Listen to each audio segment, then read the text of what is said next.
Papa Dudut. Magandang araw po sa inyo at sa mga kabarangay natin na nakikinig sa Barangay Love Stories. Itago nyo na lamang po ako sa pangalang Malin. 43 years old at nagtitinda ng tinapa at iba pang mga isdang pinatuyo dito sa palengke sa Quiapo. Tuwing tanghali ay hindi talaga mawawalang pakikinig namin sa inyong programa at masasabi ko na naging parte na kayo ng araw-araw naming pagtitinda, Papa Dudut. Magkahalong saya at lungkot ang nararamdaman ko sa tuwing nakakapakinig ng mga kwento na ibinabahagi ng mga kabarangay natin. Isang araw ay naisip kong magpadala ng sarili kong istorya sa inyong istasyon.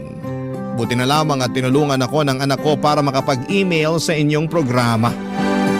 Magsisimula ang kwento ko taong 2000 kung kailan 18 anyos pa lamang ako nang dalhin ng tiyahin ko dito sa Maynila mula sa probinsya namin sa Aklan.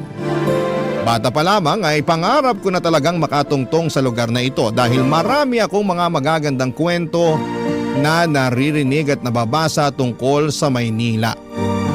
Pero dahil mahirap lang ang buhay namin sa probinsya ay natakot ako na baka hanggang pangarap na lamang ang lahat. Buti na lamang at minsang umuwi doon ang tiyahin ko na kapatid ng nanay ko para magbakasyon. Doon nakita at naranasan niya ang hirap ng buhay namin. Maswerte kasi siya dahil may negosyo siya ritong malaking sari-sari store at bakery dahil naglakas loob siyang lumuwas upang makipagsapalaran at magtrabaho noong kaedad ko lamang siya. Dito na rin siya nakapag-asawa kaya hindi ko mapigilang humanga sa kanya, Papa Dudut. Tapos, inalok niya ako kung gusto ko raw bang sumama sa kanya sa Maynila para tumao sa tindahan niya at ang sweldo ko ay ang pagpapaaral niya sa akin sa kolehiyo. Siyempre hindi na ako tumanggi at agad kong sinunggaban ang opportunity na yon, Papa Dudut.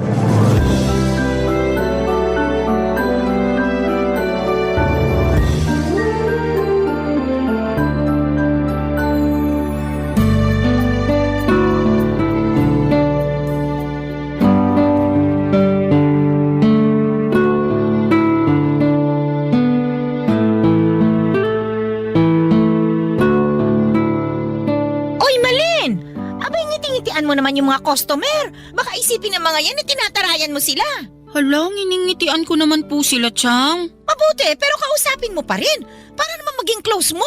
Mga suki ko na yan, mga yan eh. Dito lagi bumibili sa tindahan ko. Minsan nakikipagkwentuhan talaga yung mga yan. Oo nga po eh. Kaso hindi ko naman maintindihan yung iba nilang kwento. Basta na lang kasi sila nagsasalita tapos nagsasabi pa ng kung ano-ano. Abay, sakyan mo na lang. Ganun talaga yung iba eh. Baka walang kausap sa kanila. Kaya kung kani-kanino na lang nagkukwento. Pag nagkwento sa'yo, sagutin mo. Para lang kunwari nakikinig ka sa kanila. Aalis din naman yung mga yun. Sige po, susubukan ko na po na mas makinig sa kanila. Ganyan talaga. Bawal dito sa tindahan ko yung hiya-hiya. Hindi ko lang po kasi mapigilan. Pakiramdam ko kakainin ako ng buhay ng ibang customer. Lalo na yung mga lalaki. Ha? Bakit naman? Kasi po kung makatingin para akong hinuhubaran eh. Sobra ka naman sa hinuhubaran.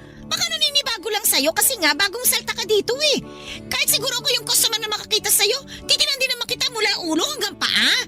Ganun po ba talaga yung mga taga Maynila? Ano bang pinagsasasabi mo dyan? Yung grabe makatingin. Ay, hindi ka ba nakikinig? Siyempre, naninibago sa'yo kaya ganun yun. Pag nasanay naman sila sa pagmumukha mo, hindi ka na nila papansinin.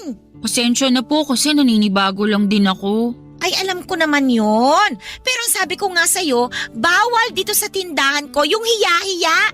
Hindi lang naman dito sa tindahan ko, no? Kundi sa buhay na rin. Alam mo ba, dumaan din naman ako sa edad mong yan nung araw. At aaminin ko ha, medyo mahihiyain din ako. Lalo na nung bagong salta lang ako rito sa Maynila. Pero sinantabi ko yung hiya na yon. Kinapalan ko yung mukha ko para makapaghanap ng matinong trabaho at kumita ng pera. Tapos, nilakasan ko lang din ang loob ko na talagang makipagsapalaran sa negosyo. Kaya nga naitayo ko tong tindahan at bakery ko eh. Mahirap po ba? Mahirap ang ano? Yung pinagdaanan nyo nung araw. Abay, oo naman. Sobrang hirap. Palagi nga akong umiiyak noon kasi May pagkabalat sibuyas ako. Lalo na pag pinagagalitan ako ng amo ko nung nagtatrabaho ako sa karinderya bilang dishwasher at servidora. Naku po, ang sama-sama ng loob ko talaga sa kanya. Pakiramdam ko, pinahihiya niya ako nun sa ibang mga customer namin. Pero napagtanto ko na pinangangaralan lang niya pala ako. Pinagsasabihan niya lang ako ng dapat at hindi ko mga dapat gawin para matuto ako. Aba, simula noon, tinandaan ko lahat ng mga sinabi niya at dinala ko yun sa puso ko hanggang ngayon. Ang galing nyo naman po. Abay, oo naman. Kasi nga, tinapangan ko. Tinatagan ko yung loob ko. May gusto kasi akong patunayan sa sarili ko noon. Ayokong umuwi sa probinsya natin ng talunan. Na walang napapala sa pagluwas ko rito sa Maynila nung araw. Kaya nga dapat ganun ka rin. Partida pa ha. Hindi pa ako nakapag-aral ng kolehiyo noon. Ikaw nga napakaswerte mo kasi pinag-aaral kita. Kaya nga po nagpapasalamat ako sa inyo ng husto. Wala nga naman yun. Sadyang naawa lang talaga ako sa nanay mo. Kasi nga, sobrang hirap ng buhay ninyo sa probinsya natin Nanay mo rin naman kasi ang may kasalanan. Hindi sumama sa akin dito nung araw at mas piniling manatili dun sa lugar natin. Kesyo, ayaw daw niya rito, magulo raw at ayaw raw niyang iwan yung magulang namin. Yan, tinamang napala niya. Nakapag-asawa ng mahirap at nagtitinda na lang ng tinapa para mabuhay. Wala naman po sigurong masama sa pagtitinda ng tinapa.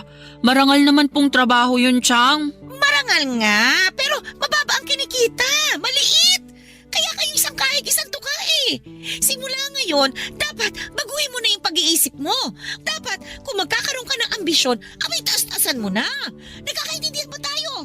Opo, naiintindihan ko po lahat ng mga sinabi nyo. Ay, mabuti naman. Ayoko sa lahat yung mahina ang kukote at saka mabagal umintindi. Ayusin mo ha.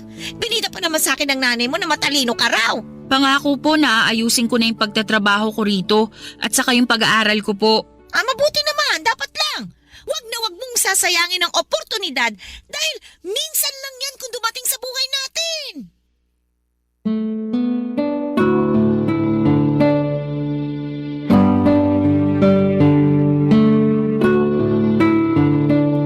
Papadudot, 6 kaming magkakapatid at ako ang pangatlo.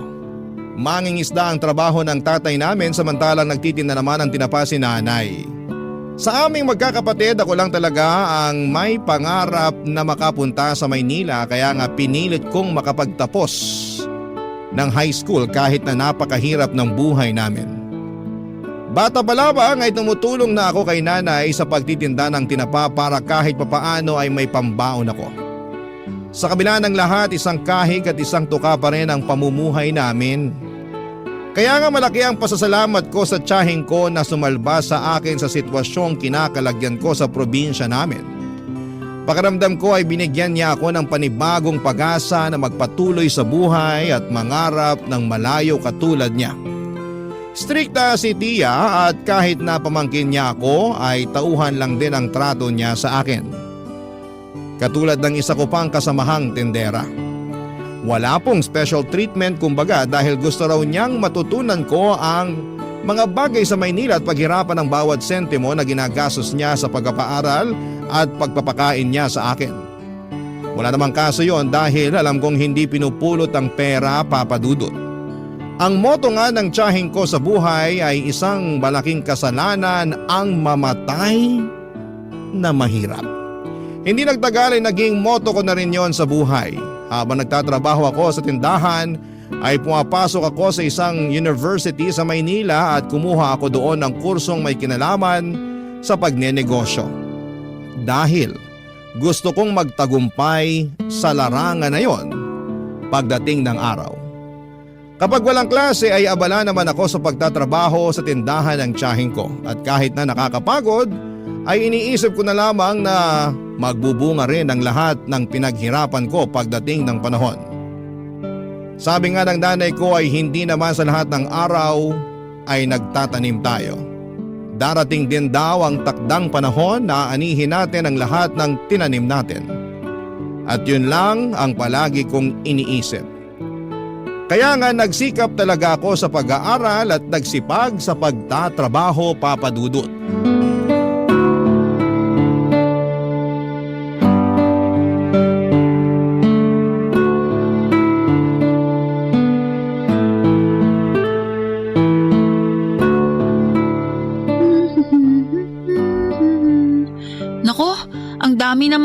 nakasiksik sa sulok ng mga upuan.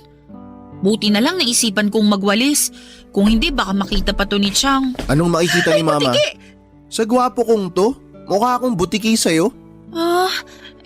Hindi ko naman sinasadya, Jordan. Nagulat lang kasi ako dahil nandyan ka pala. Akala ko nandun ka sa kwarto mo. Kanina yon. Nagutom ako kaya lumabas ako. Kukuha sana ako ng pagkain sa ref kaso nakita kitang nakatuwad dyan. Anong nakatuwad? Ay, mali. Sorry, hindi ka pala nakatuwad. Hindi naman talaga. Pero nakaano ka? Ano, yung pinapakita mo yung balakang mo. Tsaka... Wala akong pinapakita. Nagwawalis ako. Nagwawalis ka. Kitang-kita ko tuloy yung malaki mong balakang. Ha? Ang bastos mo naman? Di bastos yun, no? Pinupuri nga kita eh. Paanong pinupuri yun? Pinapansin mo yung balakang ko. Pansin na pansin naman kasi. Tsaka baka hindi ka lang sanay. Ano sinasabi mo hindi lang ako sanay? Na pinapansin yung balakang mo. Alam mo dito sa Maynila, normal na yung ganyan. Karamihan nga sa mga babae natutuwa kapag sinasabihan sila na medyo malaki yung balakang nila eh. Pati na yung puwetan nila at saka hinaharap. Tuwan-tuwa sila pagka napapansin yung mga yun. Dami kaya nangangarap ng ganyang katawan katulad sa'yo. Pasensya na pero hindi naman ako lumaki rito sa Maynila. Kaya hindi ako sanay na pinapansin yung katawan ko. Probinsyana ka nga pala kasi kaya hindi ka sanay. Wala naman sigurong masama sa pagiging probinsyana, di ba? Wala nga. Pero kung kumilos kasi kayo para kayong nasa panahon ng kopong-kopong. Masyado kayong konserbatibo na wala na sa lugar. Lahat na lang binibigyan nyo ng mali siya. Para sa kaalaman mo, hindi lahat ng nasa probinsya ay konserbatibo. At saka hindi kasalanan ng isang babae na maging konserbatibo siya. Ibig sabihin lang nun, may respeto siya sa sarili niya. Pag hindi ba konserbatibo, wala nang respeto sa sarili? Depende kung paano mo titignan. Pero sana marunong ka ring rumispeto sa iba. Depende yun sa tao kung rerespetuhin ko. Pero kung ikaw, wag na lang. At bakit naman? Bakit? Sino ka ba? Hindi ka nga taga rito eh. Papaalala ko lang sa'yo probinsyana ka na nakapunta rito sa Maynila kasi naawa sa'yo yung nanay ko. Kung di naman dahil sa kanya, kung di kanya dinala dito, sigurado ako na habang buhay kang mabubulok dun sa probinsya nyo. Sobra ka naman magsalita. Hindi ka ba tinuruan ng mabuting asal? Di kasi halata sa'yo eh. Wala ka bang naintindihan sa mga sinabi ko? Depende sa tao kung sino ang rerespetuhin ko. Malas mo, hindi ka kasama dun. Arte-arte mo, hindi ka naman maganda. Anong sabi mo? Hindi ka na nga maganda, bingi ka pa. Alam mo, buti na lang, makurbay ang balakang mo. Kaya pwede na rin. Anong pwede na rin? Napakabastos mo naman. Oy, kumalma ka nga. Nagbibiro lang ako. Hindi nakakatawa yung biro mo. Nakaka-offend kaya. Ganyan pala mga probinsyana, no? Walang sense of humor. Bastos ka talagang magsalita. Hindi ako bastos. Sensitibo ka lang. Ay nako, makakuha na nga ng pagkain dito sa ref. Wow, hindi lang malaki. Malambot din. Napakabastos mo. Susumbong kita kay Jack. Sige, subukan mo.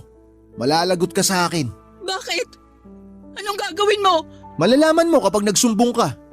Kaya kung ako sa'yo, isara mo yung bunganga mo. Yan, ganyan. Manahimik ka. Kung ayaw mong gumulo yung buhay mo dito. Hoy, makinig ka. Mula ngayon, matuto kang iayon yung kaartihan mo sa ganda mo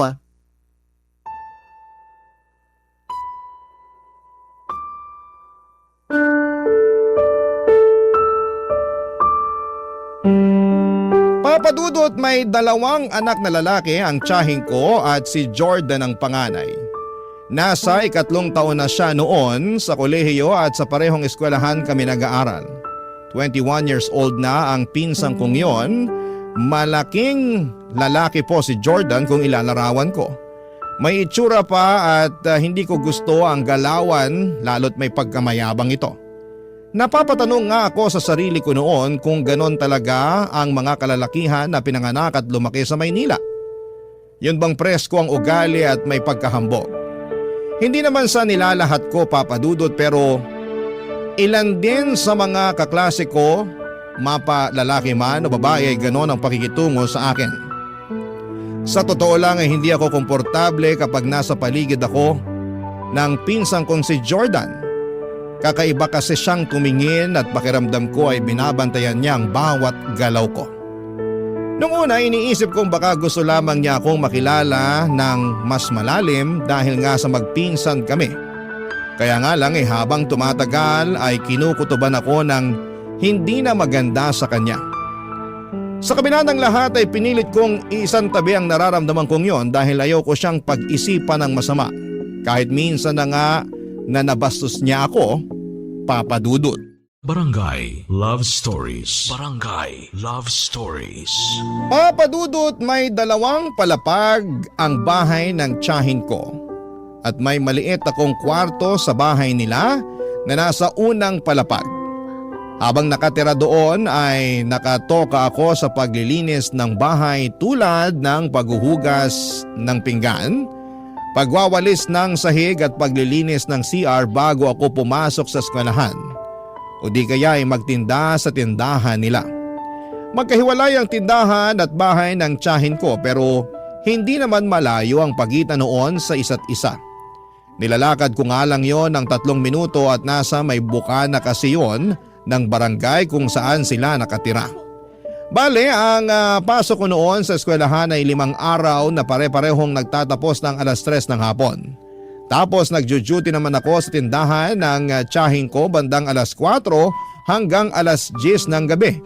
Umuuwi muna ako sa bahay nila para magpalit ng damit at magwalis ng sahig o di kaya ay maghugas ng pinggan. Pag-uwi ko ng 10:00 ng gabi ay saka pa lamang ako mag-aaral kung may kailangang mapag-aralan o di kaya ay mag-aasikaso para makatulog na. Kaya lang isang gabi ay may nangyari na hindi ko po lubos na inaasahan.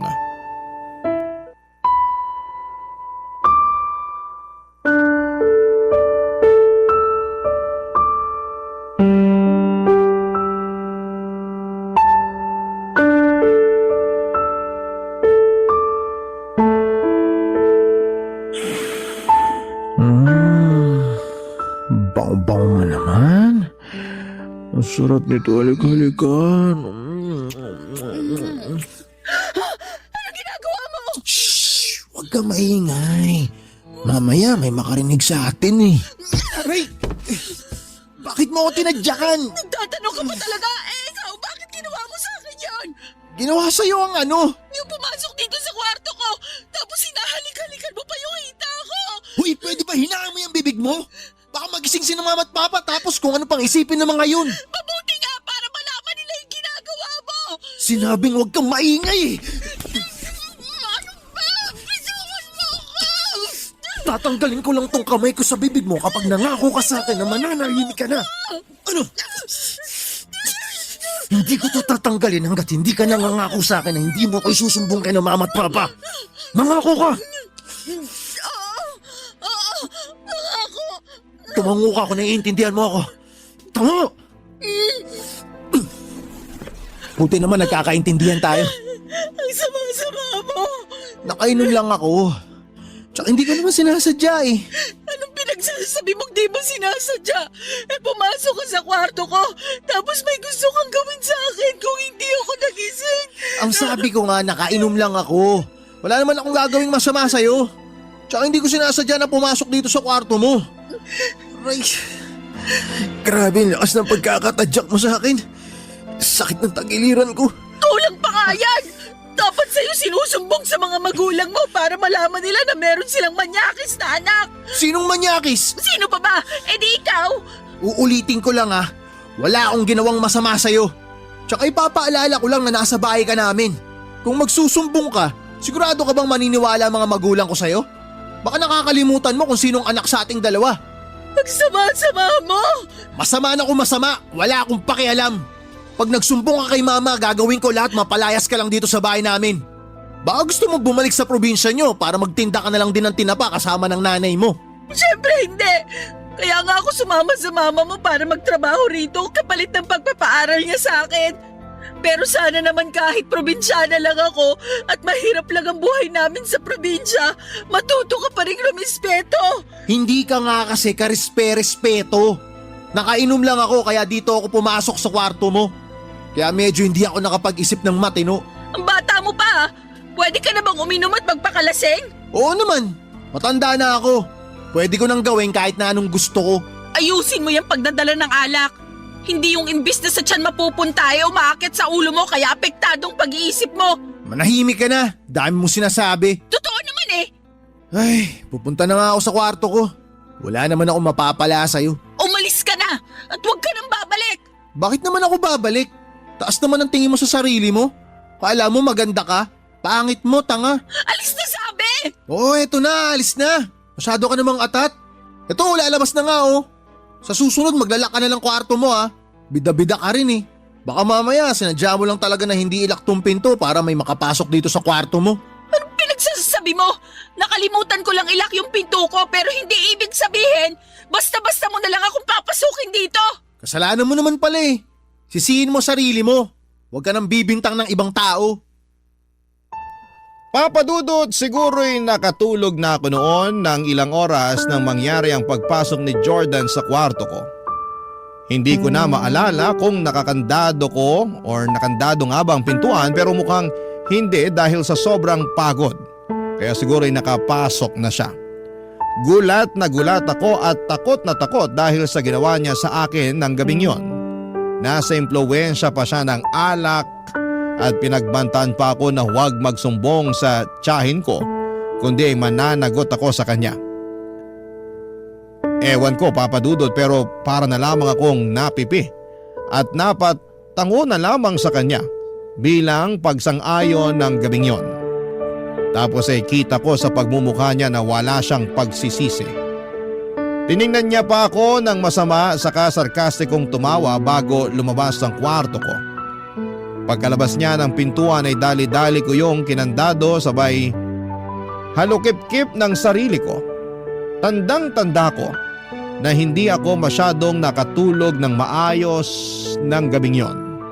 Hanggang mag-umaga sa takot na maulit pa ang mga nangyari, Papa Dudut.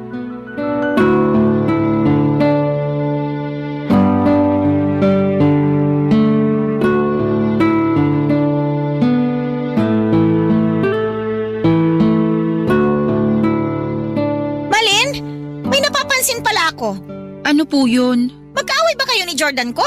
Po? Ay nako, ang bingi-bingi mo namang bata ka. Pasensya na po. Ang sabi ko, kung magkaaway ba kayo? Hindi naman po. Bakit po? Hindi ko kasi kayo nakikitang nagpapansinan eh. Hindi mo kinakausap yung anak ko. Magpinsan naman kayo ah. Kaya napaisip ako kung magkaaway ba kayo o ano. Kinakausap ko naman po si Jordan kung may sasabihin ako sa kanya. Pero kung wala naman hindi ko na siya kailangan kausapin. Ganun ba? Opo. Sayang naman kasi mabait pa naman yung anak kong yun. Alam mo ba, paborito ko yan kaysa dun sa kapatid niya eh. Pero pareho ko naman silang mahal dahil mga anak ko sila. Kaya lang, natatangi talaga yung si Jordan. Lagi ko nga yung ipinagmamalaki sa mga kumari at mga suki ko. Okay po. Anong okay po? Yan lang ba sasabihin mo sa dami ng mga sinabi ko? Wala naman po akong ibang masasabi tungkol kay Jordan, kaya sumang-ayon na lang po ako sa inyo. Sa bagay, tama ka rin naman. Ay nako, ipinagmamalaki ko talaga yung anak ko na yon. Napakasipag sa pag-aaral, mabait, simula pagkabata, masunurin yan, at saka marunong rumispeto. Ano ba yung binubuntong-buntong hininga mo dyan? Naiinis ka ba? Sorry po, hindi ko lang napigilan. Bakit ka naiinis? Kanino? Sa akin ka ba naiinis? Ha? Opo, kasi kung makapagsalita kayo, kung makapagsabi kayo ng mabait at marunong rumispeto yung anak nyo, parang kilalang-kilala nyo na siya. Ha? Anong sabi mo? Kung alam nyo lang sana yung ginawa ng magaling yung anak, baka magbago yung tingin nyo sa kanya. Bakit? Ano bang ginawa ng anak ko? Tsaka kanino? Sa'yo? Opo. Teka, bakit ka ba umiiyak dyan? Ano bang ginawa sa'yo ni Jordan? Binastos niya ako nung bagong dating pa lang ako rito. Tapos nung nakaraang gabi lang pumasok siya sa kwarto ko para pagsamantalaan. Bakit niyo po ako sinampal? Kasi kasi pinagbibintangan mo yung anak ko eh. Hindi ko po pinagbibintangan si Jordan. Totoo pong ginawa niya yun sa akin. Hindi ako naniniwala sa mga sinasabi mo. Gumagawa ka lang ng kwento. Bakit ko naman po gagawin yun? Ako nga yung agrabyada rito. Anong ikaw? Hoy, maghinay-hinay ka sa pagbibintang mo, Malin ha? Hindi ganyan ang pagkakakita nakikinig sa mga sinabi ko? Mabait si Jordan! Marunong siyang rumispeto! Akala nyo lang yon, pero may tinatagong kabanya-kanyang anak nyo. Pag hindi ka tumigil, palalayasin kita sa pamamahay ko! Ako na nga po yung naagrabyado. Ako pa yung palalayasin nyo. Malamang! Alam nga naman yung anak ko. Anak ko yun! Ikaw ay pamangkin ko lang! Kaya anumang oras, pwede kitang pauwiin sa probinsya natin! Please po, huwag niyo akong pauwiin sa amin sa probinsya. Ayoko po doon. Oh, ayaw mo pala pero bakit ganyan ang ugali mo? Kami na nga nagpatira sa'yo rito. Sinisiraan mo pa yung anak ko. Abay, napakawalang utang na loob mo naman. Hindi ko po sinisiraan ang anak niyo. Maninirang puri yan. Tsaka, wala ka namang ebidensya eh. Sigurado ako na napanaginipan mo lang yon. Ganyan din ako nung kaedad mo. Madalas akong bangungutin. Tapos akala ko nangyari talaga sa akin sa tunay na buhay. Pero panaginip lang pala ang lahat. Hindi po yun panaginip. Alam ko po, sigurado po ako. Panaginip lang yon. Baka masyado ka lang pagod. Nung natulog ka, kaya na naginip ka ng masama. At saka, akala mo ba, hindi ko napapansin yung pagiging lutang mo? Po, ano naman pong kinalaman nun? Malaki. Kasi nakikita ko na napakabagal mo mag-isip. Kapag may mga customer tayo, hindi mo kaagad naaasikaso kasi nakatulala ka lang dyan. Siguro nga dahil puyat ka. Ayusin mo kasi yung tulog mo. Papa Dudut, hindi ko na napigilan ang bibig kong makapagsabi ng totoo para kontrahin ang mga sinabi ng tiyahing ko tungkol sa anak niya. Alam kong nangako ako sa pinsang ko na mananahimik pero sa tuwing nakikita ko siya sa bahay, ng tiyahin ko ay bumabalik yung mga kasalanan niya sa akin. Bukod doon ay mukha rin naman siyang hindi nagsisisi. Kaya nga hanggat maaari ay ginagawa ko ang lahat ng paraan para lamang hindi magkaroon ng interaksyon sa kanya. Pero imposible naman yon dahil nakatira kami sa isang bubong, kaya nga alam kong mapapansin ng tiyahing ko na iniiwasan ko si Jordan. At dahil tinanong na niya kung bakit ay nasabi ko na nga ang kadahilanan. Pero laking gulat ko nang magalit sa akin ng tiyahin ko. Tinawag niya akong sinungaling at inakusahang gumagawa ng kwento. Kaya naman nasaktan ako ng husto, Papa Dudut. Mas masakit pa yung naramdaman ko sa kaloob-looban ko kesa sa sampal na ibinigay niya sa akin, Papa Dudut. Barangay Love Stories. Barangay Love Stories. Papa Dudut, dahil sa mga nangyari ay nagbago na lang bigla ang pakikitungo sa akin ng tiyahin ko. Akala ko nga ay papalayasin na niya ako sa kanila pero hindi naman pala. Pinag-aral pa rin niya ako at nagtatrabaho pa rin ako sa tindahan niya. Pero lalo niya akong trinato na parang hindi na niya ako kaano-ano, kaya naman labis akong nalungkot, Papa Dudut. Inisip ko pa nga na sana nananahimik na lamang ako at pinalagpas ang ginawang kabastusan ng aking pinsan at sana hindi ko na lang sinabi sa tiyahin ko. Mabilis na lumipas ang 4 na taon nang makapagtapos na ako sa kolehiyo. Plano ko na noong maghanap ng ibang trabaho para makaipon ng pera at makabukod na pero hindi naging ganon kadali ang pakikipagsapalaran ko. Sa paghahanap ng mapapasukan kaya sa bahay pa rin ang tiyahin ko ako umuwi. Tumutulong pa rin ako sa tindahan niya nang walang bayad.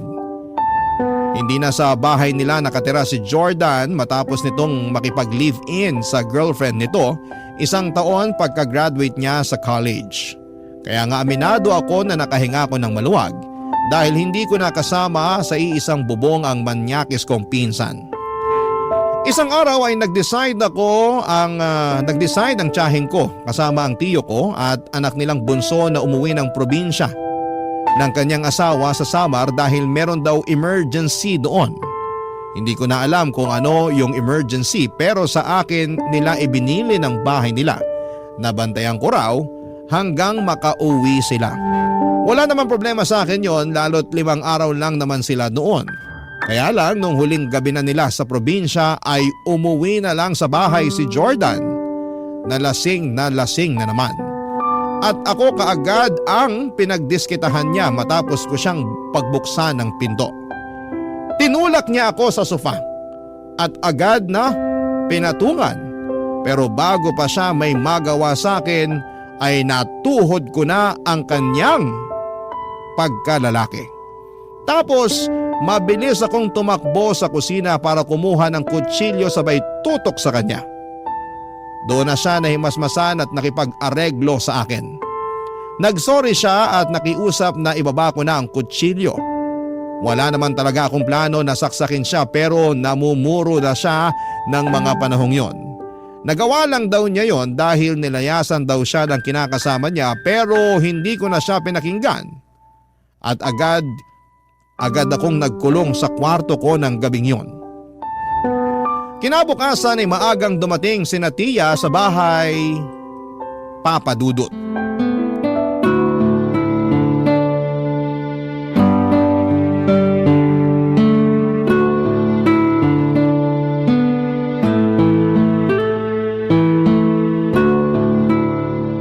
Grabe ma, sobrang namiss ko po tong luto nyo. Oo nga eh. Simula nung umalis ka rito sa bahay para makipag-live-in dun sa girlfriend mo, marami na akong luto na hindi mo nakain. Ay, kumusta na nga pala yung kinakasama mo? Hiwalay na po kami. Ano? Kailan pa? Noong 1 linggo pa po. Oh, bakit ngayon mo lang sinabi sa akin? Naunahan na po ako ng hiya. Hindi po kasi ako nakinig sa inyo nung sinabi nyo na masyado pang maaga para bumukod kami. Akala ko po kasi kaya na namin eh. Kaso, ultimo yung mga maliliit na bagay, maliliit na problema, pinag-aawayan namin ng matindi. Maliit lang ba na problema yung dahilan kaya kayo naghiwalay? Parang ganun na nga po, mga maliliit na bagay na nagpatong-patong na. Tsaka kasalanan ko rin naman po kung tutusin kasi napagbuhatan ko siya ng kamay nung huling beses na nag-away kami. Good morning po, Chang. Oh, Malin, andiyan ka lang pala sa kwarto mo. Bakit ngayon ka lang lumabas? Masama po kasi yung pakiramdam ko kaya… Weh, masama ang pakiramdam. Talaga lang ah. Baka ayaw mo akong makita kaya nagkukulong ka sa kwarto mo. Sinong gugustuhin makita yung pagmumukha mo pagkatapos ng ginawa mo sa akin kagabi? Sige nga. Uy, wala akong ginawa sa'yo kagabi ah. Wala pa pala sa'yo yung kamuntikan mo na naman akong pagsamantalahan dahil lasing ka at malungkot sa paghihiwalay nyo ng kinakasama mo? Ha? Saan naman ang galing yan? Teka nga Malin, ano ba yung pinagsasasabi mo dyan? Yang magaling yung anak ang tanongin ninyo kung anong ginawa niya sa akin nung bigla na lang siyang umuwi rito sa bahay niyo kagabi. Anong ginawa mo kay Malin? Wala akong ginagawa sa kanya ma. Oh, wala naman daw pala eh. Siyempre yun po talagang sasabihin niya. Kasi sino ba namang tao ang gumawa ng mali na aamin sa kasalanang nagawa niya? Wala naman po, diba? Alam mo ikaw, maghinay-hinay ka sa pagbibintang mo sa anak ko ha? Pag hindi ako talaga nakapagtimpi, baka masampal na naman kita. Huwag niyo naman po sanang kampihan yung anak niyo, Chang. Natural, anak ko to eh. Malamang kakampihan ko siya. Kahit na gumawa siya ng mali, ikakampihan niyo pa rin dahil anak niyo? Ganun po ba yon? Hoy, wala akong ginawang mali sa'yo. Masyado kang imbento. Ikaw ang sinungaling! Ang kapal ng mukha mong walang yaka. Ma, huwag ka maniwala sa babaeng yan. Sinisiraan niya lang ako sa inyo. Bakit ko naman gagawin yun? Anong mapapala ko? Alam ko na gusto mong gawin. Kinukuha mo loob ng mama ko kasi sip-sip ka. Tumigil na nga kayo, pwede ba? Naiingayan na ako sa inyo eh. Tsaka, mahiya naman kayo sa mga natutulog sa itaas. Paano na lang pag binaba tayo rito ng tatay mo? Ha, Jordan? At magtanong kung bakit tayo nagsisigawan dito. Sige nga! Bakit po ako tinatanong nyo? Bakit di nyo pagsabihan niyang si Malin? Kaya nga! O ikaw namang babae ka. Ano ba talagang problema mo, ha? Bakit ba lagi mo nalang pinagbibintangan itong anak ko? Hindi po ako nang bibintang. Totoo po yung sinasabi ko. Siyempre hindi deny ni Jordan yun. Wala akong i-deny kasi wala namang kailangang i-deny. Wala akong ginawang masama sa'yo. Maraming beses mo na akong ginawa ng masama. Pinsan mo pa naman ako, pero hindi mo na ako nirespeto. Hoy! Maghinay-hinay ka sa pagsasalita ng ganyan sa anak ko, ha? Baka nakakalimutan mo kung sino ka lang sa pamamahay na ito. Hindi ko po nakakalimutan at nagpapasalamat po ako kasi pinatira niyo ako rito sa bahay niyo at pinag-aral. Pero pakiramdam ko hindi na po ako ligtas dito kasama yung anak niyo. O, anong gusto mong gawin ko? Kung uuwi na ulit dito si Jordan at dito na siya titira, ano nga namang siya mag-adjust sa'yo? Kung ganyan lang din pala na may issue ka dito sa anak ko, bakit hindi na lang ikaw lumayas? Total, tapos na naman kitang pag-aralin eh. Kaya bahala ka na sa buhay mo. O ngayon, para malinaw sa ating dalawa, simula sa araw na ito, pinalalayas na kita dito sa bahay ko. Papa Dudut, wala na akong nagawa para baguhin ang isip ni Tia nang palayasin niya ako sa pamamahay nila. Umiyak na lamang ako at tinitigan ang masama ang pinsang kong si Jordan bago sila tinalikuran para mag-impake ng gamit at damit ko. May sinabi pa ang tiyahin ko tungkol sa pagiging walang utang na loob ko, pero hindi ko na siya masyadong pinakinggan. Dali-dali akong umalis sa bahay nila kahit na wala pa akong kain at ligo ng mga panahong yon. Sa totoo lang ay gustong-gusto kong magsumbong sa pulis, pero natakot ako sa pwedeng gawin sa akin ng tiyahin ko. Pinagbantaan din niya ako na magpapakalat siya ng masamang kwento tungkol sa akin sa probinsya para masira ko. Kaya naman hindi niyo ako masisisi kung pinanghinaan ako ng loob ng mga sandaling yon. Siguro ako pa rin talaga yung probinsyana na kinuha niya sa Aklan at pinag-aral sa Maynila. At kahit na ilang taon na ako rito ay hindi ko pa rin nagawang baguhin noon ang dati kong sarili. Na mahiyain at mahina ang loob. Kaya naman mas pinili ko na lamang na kimkimin ang lahat at nag-focus sa paghahanap ng trabaho habang naghahanap ng matutuluyan. Sobrang hirap dahil naranasan kong matulog sa kalsada nung araw lalo at wala pa akong nahahanap na mapagkakakitaan. Buti na lamang at may mabuting loob na tumanggap sa akin bilang tindera at tagahugas ng pinggan sa isang kainan kaya nagsimula na akong kumita ng pera. Gustong-gusto ko nang umuwi noon sa Aklan. Pero ayaw ko pa rin naman dahil wala pa ako kaya nag-ipon na lamang ako ng pera para may panggastos ako, Papa Dudut. Mabilis na lumipas ang 9 na taon na kapag-asawa na ako rito at nagkaanak. Tapos ay nakarating na lang sa kaalaman ko na namatay na pala ang pinsang kong si Jordan matapos masangkot sa isang aksidente sa motor. Dahil awang-awa ako noon sa tiyahin ko ay pinuntahan ko siya sa bahay nila dahil gusto kong makiramay sa kanya, kaya lang ay hindi na pala ako welcome doon, Papa Dudut.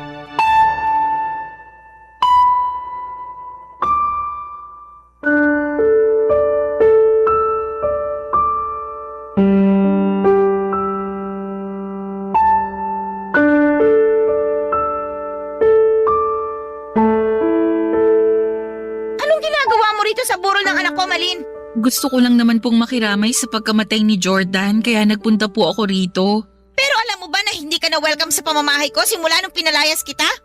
Kaya ewan ko na lang talaga sa kung anong klaseng kakapalan talaga na mukha ang meron ka para bumalik ka pa rito. Kung ano man po yung hindi natin pagkakaunawaan nung araw, kalimutan na lang po natin. Magkapatawaran na po tayo. At saka nandito ko kasi malungkot ako dahil wala na ang pinsan ko. Anong malungkot?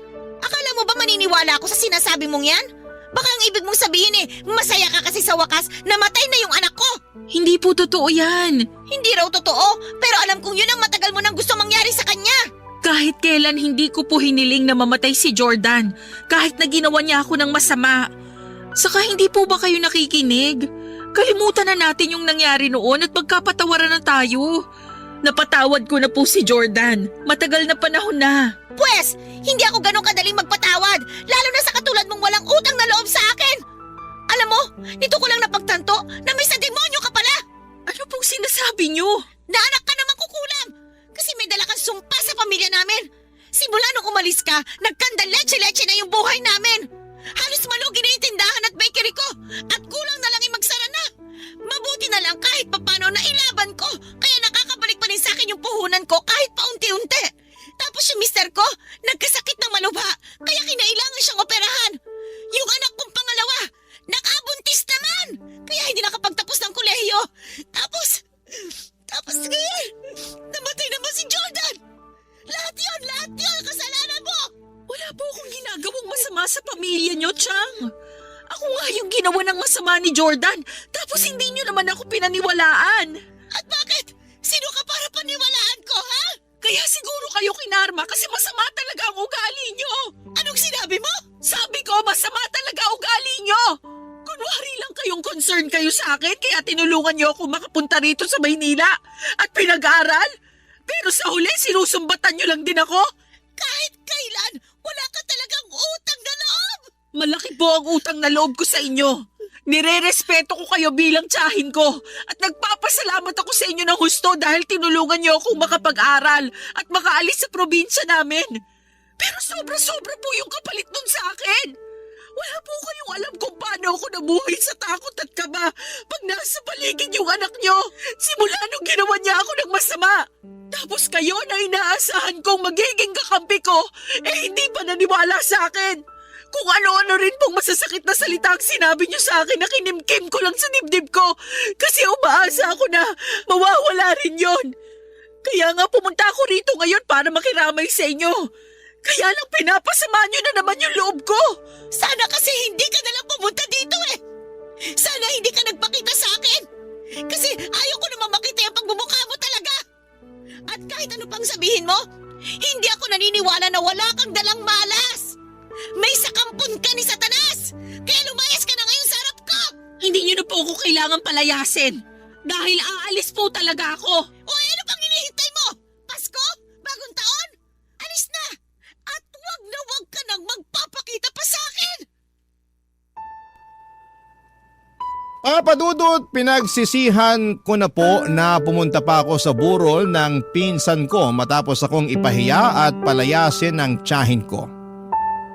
At kahit na hanggang makauwi ako sa bahay namin ay iyak ako ng iyak. Nagsumbong agad ako sa asawa ko at sinabi niya sa akin na huwag na raw akong magpakita sa tiyahin ko o bumalik pa sa bahay nila kahit kailan. Bagay na sinang-ayunan ko naman. Hindi ko lang mapigilang malungkot dahil sincero naman at seryoso ang pakikiramay ko sa kanya ng panahong yon. Pero siguro'y hindi na talaga kami magkakasundo pa. Nasaktan lang din ako noong sinabi niyang may dala akong kamalasan at sumpa sa pamilya nila samantalang ako na nga ang ginawa ng masama ng anak niya noon. At hindi niya ako pinaniwalaan kaya siguro'y nakarma sila.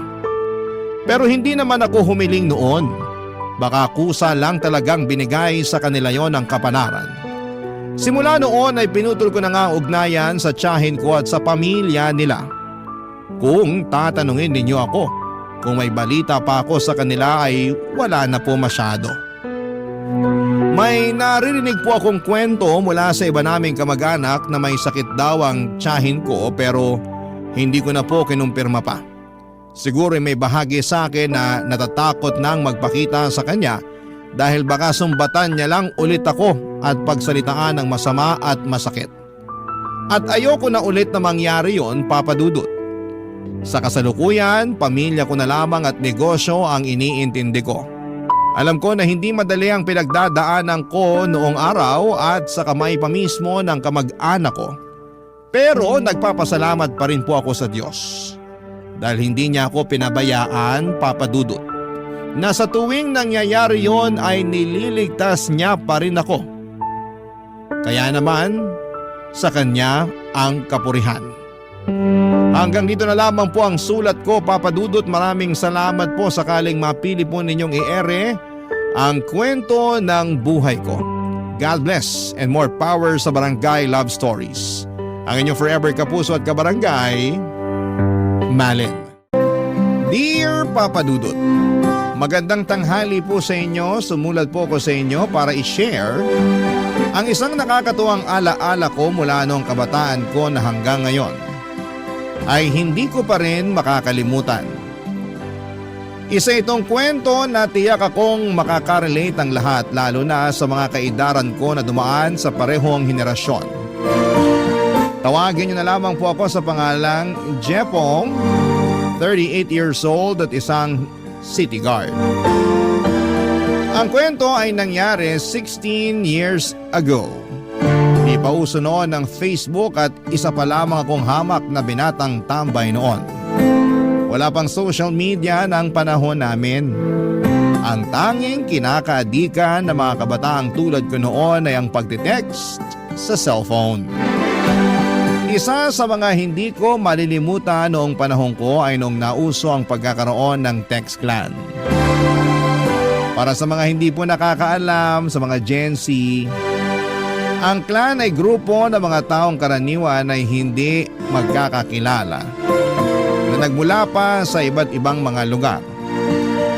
Ang mga miyembro nito ay araw-araw na nag-uusap sa text, nag-a-update sa mga kaganapan sa buhay nila at nagsisend ng mga kung ano-anong quotes sa pamamagitan ng group messaging. Sa panahon ngayon, ang tawag naman dito ay group chat. Pero sa panahon namin, sa halip na isahang pag-send ang ginagawa sa message namin ay mano-mano namin po itong pinapadala. Kung nakaregister ka naman sa Anlitext na promo, ay maaari mo itong isend to all sa lahat ng miyembro ng inyong clan. Ang tawag namin doon ay GM o yung group message papadudot.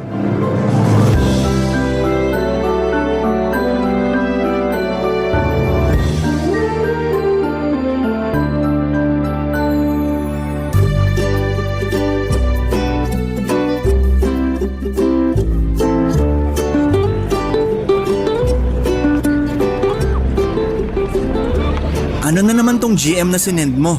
Lyrics yan ng bagong kanta. Ganda no? Relate ka ba? Tungkol yan sa taong iniwan. Ang drama mo naman. Paano ka makaka-relate sa ganyan wala ka namang nobya? Bakit? Yung may girlfriend lang ba kailangang makarelate sa lyrics ng mga kanta? Hindi naman, pero ang corny kasi. Dapat yung mga nakakatawang joke ang gini-GM mo para nakaka-good vibes. Sus, di mo lang alam kasi yung kanta eh. Hindi nga, tsaka hindi ako interesado. Hindi naman ako mahilig sa mga banda-banda na yan eh. Kaya di ka makarelate sa kung anong sikat ngayon eh. Sa bagay, matanda ka na pala. 27 lang ako, boy. 5 taon lang pagitan natin. Kung makapagsalita naman to. Matanda na yun. Ikaw nga yata pinakamatanda sa clan natin ngayon eh. Sira ulo to. Pasalamat ka nga, sinali pa kita sa clan eh. Nakasali nga, pero ang boring naman ng clan mo. Wala man lang maayos na kausap dun. Puro bata kasi. Tapos iilan lang yung kaidara natin dun. Sinali lang din naman kasi ako ng katrabaho ko doon, pampatay oras. Pero kung naghahanap ka ng mas magandang grupo, may bagong clan na nagre-recruit sa akin ngayon. Talaga? Oo, bawal ang bata doon. Walang menor de edad. Kaya mas maganda to kaysa sa clan na meron tayo ngayon. Sali mo ako, dali. Kung gusto mong sumali, kailangan mo munang umalis sa current clan natin ngayon. Bakit naman? May rules sila na 1 clan per person lang eh. Hindi sila tumatanggap ng taong member na ng ibang clan. Bakit daw? Ewan ko. Exclusive lang daw sila eh. Ang dami naman nilang alam. Clan lang naman yan eh. Hindi lang yun kasi basta-bastang clan. Halos lahat ng member doon, sobrang close na nila sa isa't isa. Magkakaibigan na sila. May mga nagkatuluyan na nga rin eh. Talaga? Pero hindi ba bawal magpakilala sa mga clan? Dapat may gamit kang codename? Oo, bawal. Pero wala naman silang magagawa kung nagkagustuhan yung mga clanmates eh. Tsaka hindi na nila malalaman kung may mga nakikita mang clan members. Hindi rin maiiwasan yon kasi may mga nagaganap namang grand eyeball. Marami bang babae doon? Marami. Isa tong clan na to sa pinakasikat na clan ngayon. Daming ang sumasali eh, kaya pili lang talaga yung kinukuha nila. Tsaka may limit lang ata yung bilang ng members. Paano ba makasali? Kailangan may kakilala kang member. Yung katrabaho ko, member ngayon dun. Pwedeng-pwede niya tayong ipasok kung sakali. Sali tayo. Alis na tayo sa clan natin ngayon. Puro coach lang naman nare-receive kong text sa kanila eh. Sige, sasabihan ko yung katrabaho ko. Baka sakaling dito na ako makahanap ng girlfriend. Malay mo. Balita ko, madalas silang nag-grand eyeball eh. At ang sabi, marami raw magagandang babae sa clan nila. Gusto ko yan. Para makakilala naman tayo ng bagong kaibigan. Teka lang, itatext ko na yung katrabaho ko. Nag-send yun nung nakaraan ng form na kailangang sagutan eh. Teka, kailangan pa bang magbigay ng personal information? Oo, pero yung mga admin lang naman na makakaalam ng impormasyon na ibibigay mo. Bawal pa rin magpakilala. Pero dapat alam ng mga admin yung totoong pagkakakilanlan mo. Para kung sakaling may masamang mangyari o kung may gawin kang hindi maganda, madali ka lang nilang matuntun. Nakakatakot naman pala yung clan na yan. Nakakatakot kung may plano kang gumawa ng masama. Pero kung ang hanap mo lang naman ay kaibigan o girlfriend, mag-i-enjoy ka rito. Yun ang sabi ng katrabaho ko. Hindi ko pa naman nararanasan kaya hindi ko pa masasabi kung totoo yung mga yun. Hindi ka ba sasali? Sasali ako kung sasali ka. Oo, sasali ako. O sige, paalam na lang muna tayo sa clan natin bago tayo sumali sa bago para matanggap tayo agad. Sige, uunahan ko nang magpaalam kay admin. Tandang-tanda ko pa. Palagi noong nauubos ang pera ko para lamang makapag-load ng Only Text at Only Call para lamang makapag-update ako sa clanmates ko. Mahal kasi ang bayad kada text noon kaya kailangan mag-register sa mga promo. Isang requirement sa grupo namin noon ay kailangan naming mag-send ng group text sa lahat ng clan members kahit gaano pa ito kawalang kwenta. Ang ginagawa ko noon ay nagsasend ako ng mga quotable quotes kada hapon at kung sino man ang mag-reply sa message ko, ayun na ang nakakausap ko lalo na kapag bored ako. Bawal ang magbigay ng totoong pagkakakilanlan kapag miyembro ka ng clan. Meron kaming kanya-kanyang code name noon at ang gamit ko dati ay Emo Punk 57 para medyo rebelde ang datingan. Ang codename na yon ay laging nakalagay sa dulo ng bawat text message na pinapadala namin na siyang nagsisilbing naming signature. Tuwing nagkakaroon kami ng bagong miyembro ay nagpapakilala sila sa pamamagitan ng ASL o yung tinatawag na age, sex, location. Kasama na ang codename nito. Required sa amin na isave ang number nila para maisama sila sa send to all list namin. Kung tama ang memorya ko, papadudot, nasa mahigit 50 na katao ang miyembro ng clan namin noon. May ilan na mula pa sa Rizal, Cavite, Lucena, Batangas, Pampanga at kung saan-saan pa. Isa sa mga miyembro nito na hindi ko makakalimutan ay si Lady Maldita na naging textmate ko noong panahong yon, papadudot.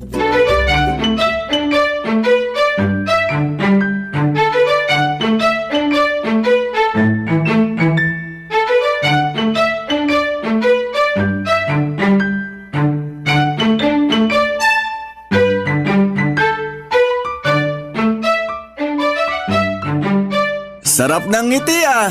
Sino ba yung ka-text mo at para kang baliw dyan ang umingiti mag-isa? Wala. Magka-text lang kami ni Lady Maldita ngayon. Lady Maldita? Hindi ba yan yung bagong pasok sa clan natin? Oh, siya nga. Bilis ah! Close na kayo agad?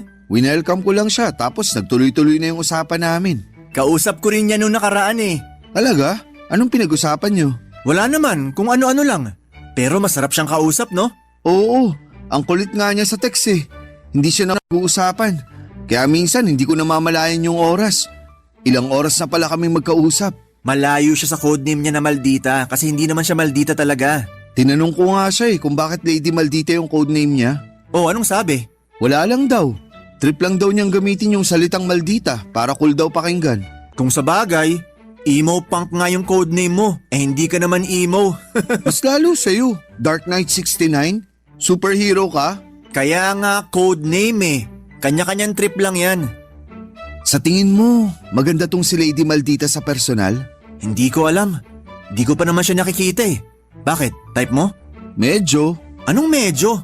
Oo at hindi lang ang sagot sa tanong ko. Hindi pa nga ako sigurado. Magaan siya kausap pero hindi ko pa naman siya nakikita ng personal kasi. Kailangan ba makita mo muna siya bago mo siya magustuhan? Malamang. Ikaw ba gusto mong magkagusto sa pangit? Siyempre kung ako papipiliin, dun ako sa maganda. Pero nasa tao rin naman kasi yan. Kung nahulog ka dahil sa ugali ng tao, kay pangit man yan, titibok talaga ang puso mo para sa taong yun. Baka lang kasi masayang yung pagkagusto ko sa kanya kung pangit naman pala siya. Ang pangit naman nun? Nakabase ka sa panlabas na anyo ng tao? Yun na magdidikta sa'yo kung mamahalin mo ang isang tao o hindi? Oh, bakit? Anong masama dun? Ganun naman talaga sa totoong buhay. Ipokrito ka kung sasabihin mong hindi ka naghanap ng magandang babae na magiging nobya mo. Hindi. Hindi ako ganung tao. Mas gugustuhin ko na lang yung babaeng totoong mahal ako at mahal ko kaysa sa taong gusto ko lang kasi maganda siya. Napakabuti mo namang nilalang. Wala akong magagawa kung yun ang gusto mo. Basta ako, alam ko kung anong gusto ko. Bata ka pa nga talaga kung mag-isip. Matanda ka na kasi. Sira ulo. Paano kung pangit si Lady Maldita? Sa akin na lang siya? Bakit? Type mo rin si Lady Maldita? Bakit naman hindi? Katulad ng sinabi mo, magaan siya kausap. Totoo yun. Parang may tinatago siyang talino kasi may sense of humor din siya. Hindi siya boring. Di natin masabi. Baka magustuhan ko rin siya. Loko ka, aagawin mo pa siya sa akin. Bakit? Sa'yo ba siya para maagaw ko? Magkausap lang naman kayo ah. Tsaka ikaw mismo nagsabi na hindi ka pa sigurado kung magugustuhan mo siya kasi hindi mo pa naman nakikita yung mukha niya. Kahit na, ako nauna sa kanya. Bakit? May pila ba? Hindi to first come first serve. Kung sino magustuhan niya, yun ang panalo.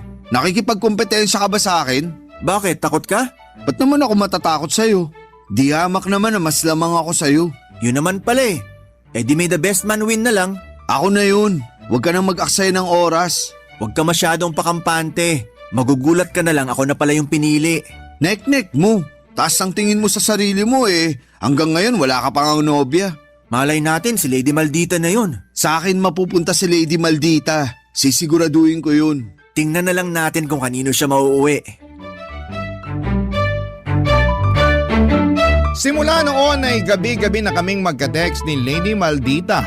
Mula raw siya sa Santa Rosa, Laguna at mas matanda siya ng 2 taon kesa sa akin.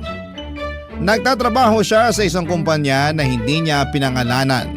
No boyfriend since birth daw siya at first time lang na sumali sa clan. After siyang makatanggap ng imbitasyon mula sa isang unknown number. Masayang kausap sa text si Lady Maldita, Papa Dudut. Lagi nga akong excited noon tuwing nakakatanggap ako ng message mula sa kanya. Wala pang 1 segundo ay may sagot agad ako sa mga message niya. Noong araw, lagi akong nakakatanggap ng love quotes mula sa kanya. Yun ang dahilan kung bakit ko naisip na baka may gusto siya sa akin. Ang pag-uusap naming dalawa ni Lady Maldita sa mga sumunod na linggo ay mas lumalim pa hanggang sa nawala na sa isip namin noon ang pagkakaroon namin ng clan. Binaliwala namin ng rule na bawal magbigay ng personal information sa isa't isa. Nagpakilala ako kay Lady Maldita at doon ko na rin nalaman na ang totoo niyang pangalan ay Almira. Tumagal pa ng 1 buwan ng pag-uusap naming dalawa, Papa Dudut. May ilang pagkakataon na gusto ko siyang tawagan para sana mas maging maayos ang kwentuhan namin dahil minsan ay nakakatamad ding mag-text. Pero kada tumatawag ako ay hindi ito sinasagot ni Almira. Mahiyain daw kasi siya at tuwing may kausap siya sa telepono ay nabablangko ang utak niya. Mas gusto raw niya ang text para may oras siyang makapag-isip sa mga i-reply niya. Hindi nga naglaon, Papa Dudut, ay sinubukan kong ligawan si Almira dahil alam kong noong time na yon ay interesado rin sa kanya si Ronnie. At ayokong maagawan ako sa pagkakataong ito, Papa Dudut. Barangay Love Stories. Barangay Love Stories. Papa Dudut, hindi ko po alam kung papaano ang panliligaw na ginawa ni Ronnie kay Almira pero sa aming dalawa ako ang nagwagi. Papa Dudut, dahil ako ang sinagot niya sa aming dalawa. Naging girlfriend ko siya kahit na hindi namin alam ang itsura ng bawat isa. Yun ang naging thrill ng relasyon naming dalawa at yun din siguro ang naging dahilan kung bakit nagtagal kami. Mas na-excite kaming dalawa dahil may kanya-kanya kaming bersyon na ini-imagine namin para sa bawat isa. Si Almira ang naging laman ng buhay ko sa mga sumunod na buwan. Sa kanya umikot ang mundo ko dahil siya lang ang nakakaintindi sa mga problemang pinagdaraanan ko. Tuwing magkausap kami noon, pakiramdam ko ay may sarili kaming mundo malayo sa mga tao. Malayo sa mga problema. Inggit na inggit nga sa akin noon si Ronnie dahil ako ang nagwagi sa puso ni Almira. Hindi nga nagtagal ay dumating din ang pinakaabangan kong araw, nag-set ng grand eyeball ang clan namin. Noong nalaman ni Almira ang tungkol sa grand eyeball ay nag-alangan siya. Matagal bago ko napapayag si Almira na sumama sa eyeball na yon. Ginawa ko ang lahat para lamang mapa-oo siya. Lahat ng rason niya para hindi makapunta ay hinanapan ko pa ng solusyon. Willing pa nga ako magbayad noon ng pamasahe nito at tutulugan para lamang makadalo siya. Sa huli ay napilit ko siyang sumama para makapagkita na kami. matapos ang napakahabang panahon ng pagchat-chat at pagte-text naming dalawa.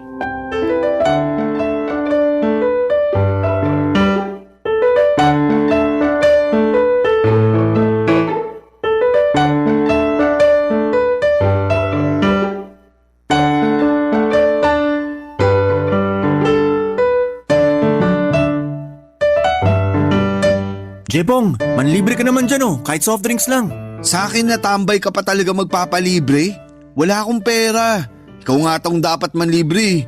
Ikaw yung may maayos na trabaho sa ating dalawa. Petsa de peligro ako ngayon.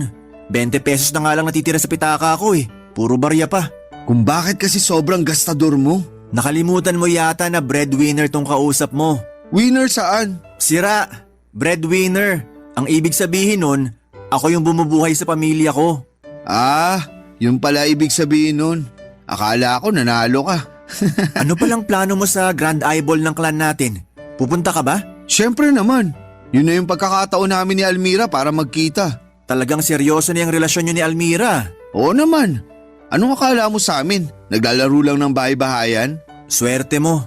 Ikaw yung pinili sa ating dalawa. Sabi ko naman sa'yo, ako yung pipiliin Kung naniwala ka lang sana sa akin, hindi ka na nag-aksaya pa ng oras. At least sinubukan ko. Talunan man, wala akong pagsisisi. Wala ka naman sigurong tampo sa akin dahil hindi ka pinili. Ba't naman ako magtatampo? Ano ako, bata? Masaya nga ako na may girlfriend ka na ngayon. Matagal mo na yung hiling kaya bigay ko na yan sa'yo. Inggit ka no? Sus! Ako? Maiinggit? Marami pang babae dyan. Hindi ko kaiinggitan yung girlfriend mong walang muka. Pero, paano pala kung hindi mo siya type? Paano kung pangit siya? Malaki ang tiwala ko na maganda tong si Almira. Paano mo nasabi? Basta, Hindi pa ba sapat yung naging ugnayan yung dalawa na kung sakali mang hindi siya kagandahan magugustuhan mo pa rin siya? depende na lang siguro. Paanong depende? Hindi ko masabi sa ngayon Tingnan na lang natin kung ano yung mararamdaman ko kapag nakita na namin ang isa't isa. Tsaka, wag natin pangunahan yung sitwasyon. Malay ba natin kung maganda naman pala si Almira, di ba? Binibigyan lang naman kita ng paalala. Dapat hindi ka masyadong mag-expect.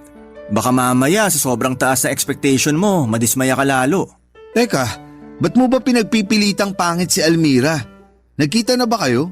Hindi Nagkita na kayo no, kaya ka ganyan makapagsalita. Uunahin niya makipagkita sa akin kesa sa'yo mismo na boyfriend niya?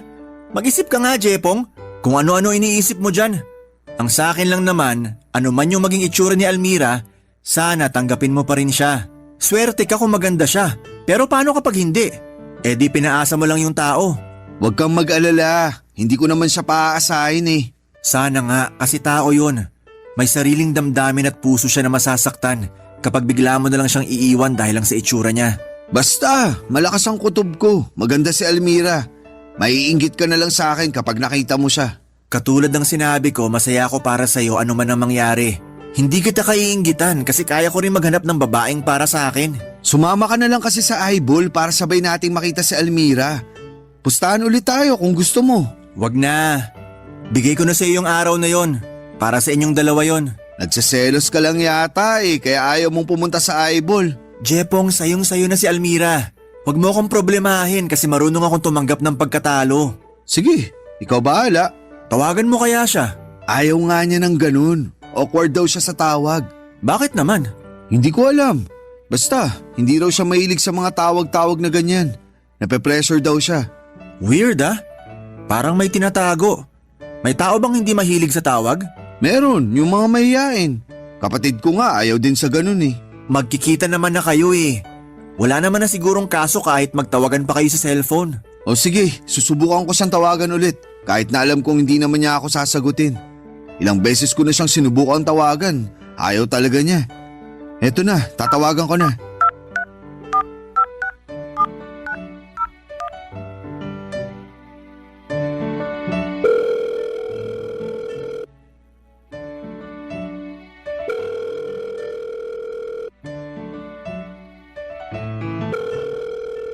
Mukhang ayaw nga talaga. Hello? Sumagot siya! Hello? Almira? Sandali lang Hanap lang ako ng pwesto. Ronnie, sumagot siya! Parang naka-jackpot sa loto ah. Sige na, mag-usap na kayo. Maiwan muna kita, usap lang kami.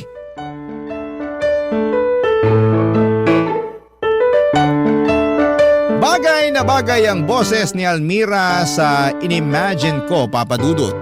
Mas lalo tuloy akong na-excite dahil nabigyan ko na ng boses ang babaeng ilang buwan ko nang kausap.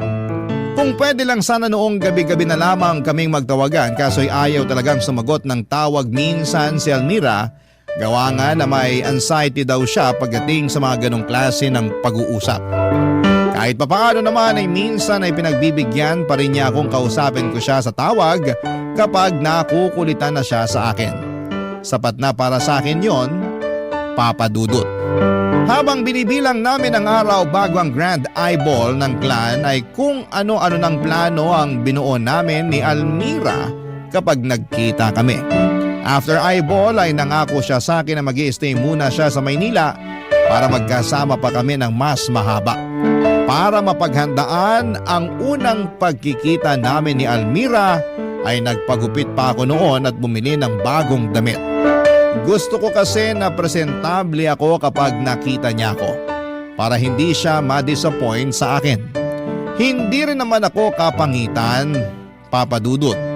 Alam kong may kaunting ibubuga rin naman ang itsura ko kaya sigurado ako noong hindi siya mate-turn off sa akin kapag nakita na niya ang itsura ko.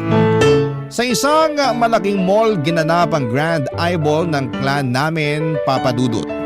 Halos nasa 30 katao din ang dumating na mula pa sa iba't ibang mga lugar. Ang pinakamalayo na sigurong miyembro namin ay dumating pa mula sa Tarlac. Pero sa 30 katao na miyembro na nagpakita noong araw na yon, wala si Almira. Ang huling text niya sa akin noong araw na yon ay nasa biyahe na raw siya.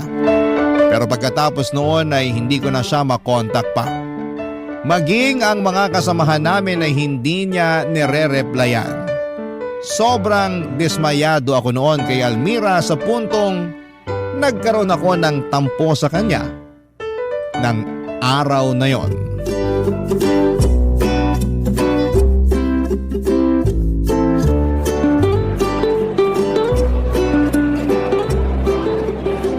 Saya pala ng mga ganong Grand Eyeball, no?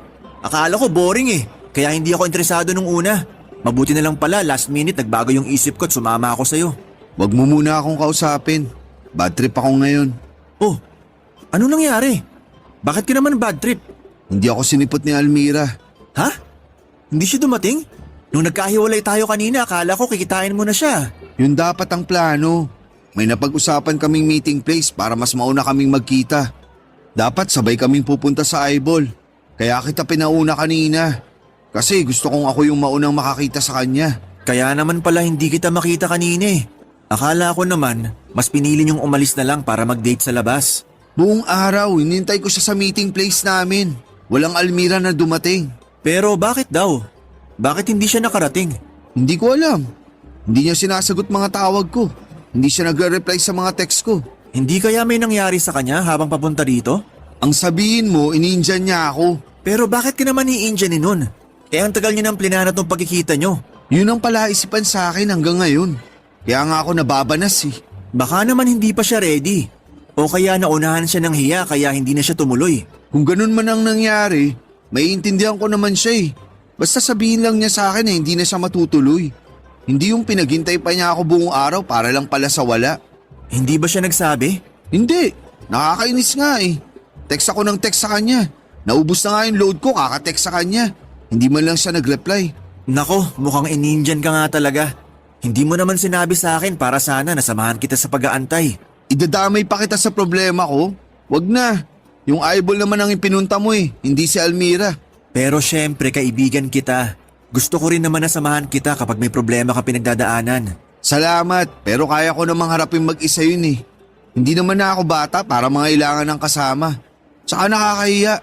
Ano namang nakakahiya doon? Ang yabang-yabang ko magsalita tapos di rin naman pala ako sinipot. Doon ka pa talaga nahiya?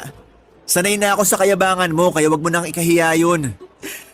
Pero hindi mo ba naisip? Paano kung nagpunta naman pala talaga siya? Anong ibig mong sabihin? Paano kung nakita ka na pala niya, tapos na-realize niya na hindi ka niya type, kaya hindi na siya nagpakita pa sa'yo? Hindi naman ako pangit eh. Alam ko naman yun. Ang pogi-pogi mo eh. Pero hindi rin naman natin hawak yung taste ni Almira. Paano kung iba pala tipo niya? Okay lang naman yun kung hindi niya gusto itsura ko. Pero sana naman sabihan niya ako. Para hindi niya ako pinaghintay na parang tanga. Hindi ko na tuloy nakilala yung ibang clanmates natin dahil sa kakaantay ko sa kanya. Hayaan mo. Balita ko may eyeball yata ulit sa susunod na buwan. Talaga? Oo, yun ang napag-usapan kanina bago umuwi. Sayang talaga. Kung alam ko lang sana na hindi na dadalo si Almira, nagpunta na lang sana ako sa inyo kanina. Ano ba kasing pumasok sa isip mo? Ba't mo siya inantay ng ganun katagal? Hindi mo man lang ba naisip na baka hindi na talaga siya tutuloy? Siyempre binigyan ko siya ng chance. Naisip ko na baka late lang siya o kung ano.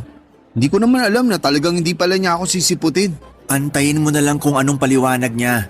Baka naman may maayos na rason kung bakit hindi siya nakapunta ngayon. Lawakan mo na lang muna yung pag-iisip mo. Yun ay kung papansinin pa niya ako. Hindi niya ako pinapansin eh. Paano mo naman nasabing hindi ka pinapansin? Baka naman nakapatay yung phone niya o baka wala siyang pang-reply sa'yo. Nagre-ring yung phone niya kanina. Ibig sabihin hindi siya lobat o anuman. Ibig sabihin nababasa niya yung mga text ko sa kanya. Ayaw lang niya akong pansinin. Ganito na lang gawin mo. Pagka uwi mo, magpalamig ka muna ng ulo. Tsaka mo siya i-text ulit. Alamin mo muna kung bakit hindi ka niya sinipot. Tsaka ka mag-decide kung anong gagawin mo sa kanya.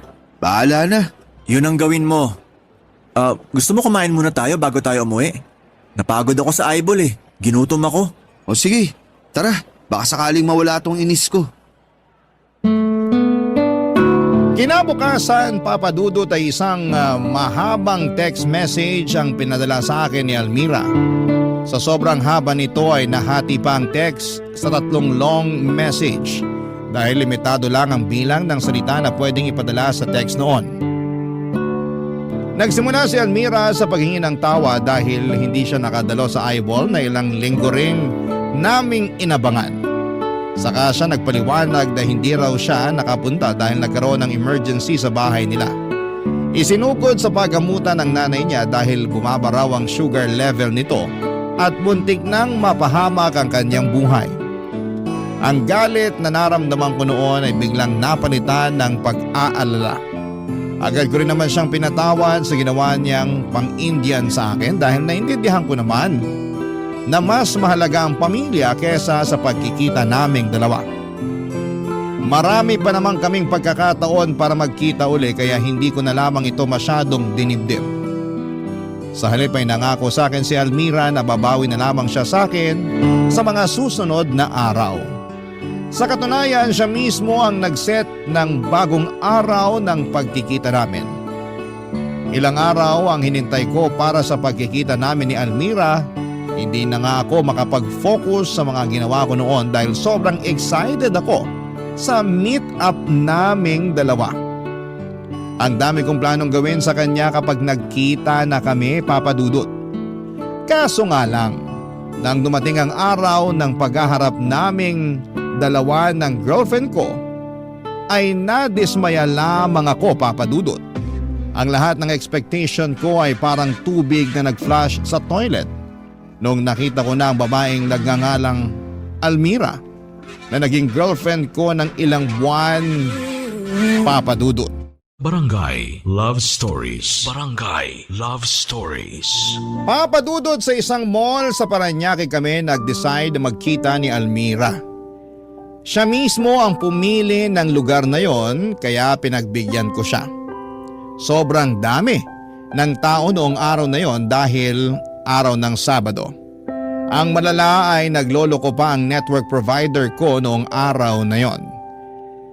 Hindi ako makapag-register ng only calls at text kaya limitado lang ang text na naipapadala ko kay Almira habang hinihintay ko siya dahil baka maubusan ako ng pang-contact sa kanya. Noong araw na yon ay sobrang lakas ng kabog ng dibdib ko dahil matagal ng panahon kong hinihintay ang pagkikita naming dalawa. Sa huling text niya sa akin ay nakasuot daw siya ng itim na t-shirt at pantalon. Halos suyurin ko na ang buong mall para lamang maghanap ng babaeng nakaitim at nakapantalon. May punto pa nga Noong may punto pa nga noong isang babae ang nilapitan ko dahil saktong siyang iniisip kong itsura ni Almira. Kaso napahiya lamang ako dahil hindi pala siya si Almira, Papa Dudut. Mahigit 2 oras na akong naghihintay noon nang bigla-bigla ay tumigil na naman sa pagbibigay ng update sa akin si Almira.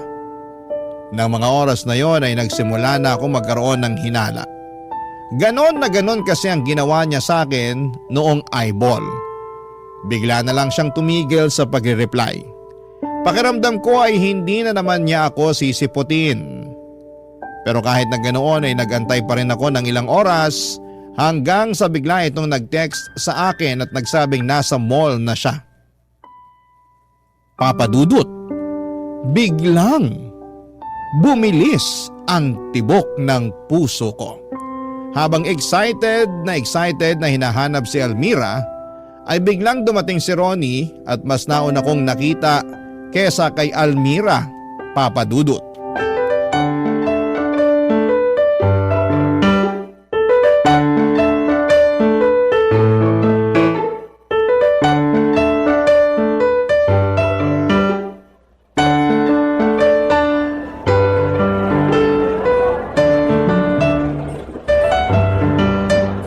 Jepong!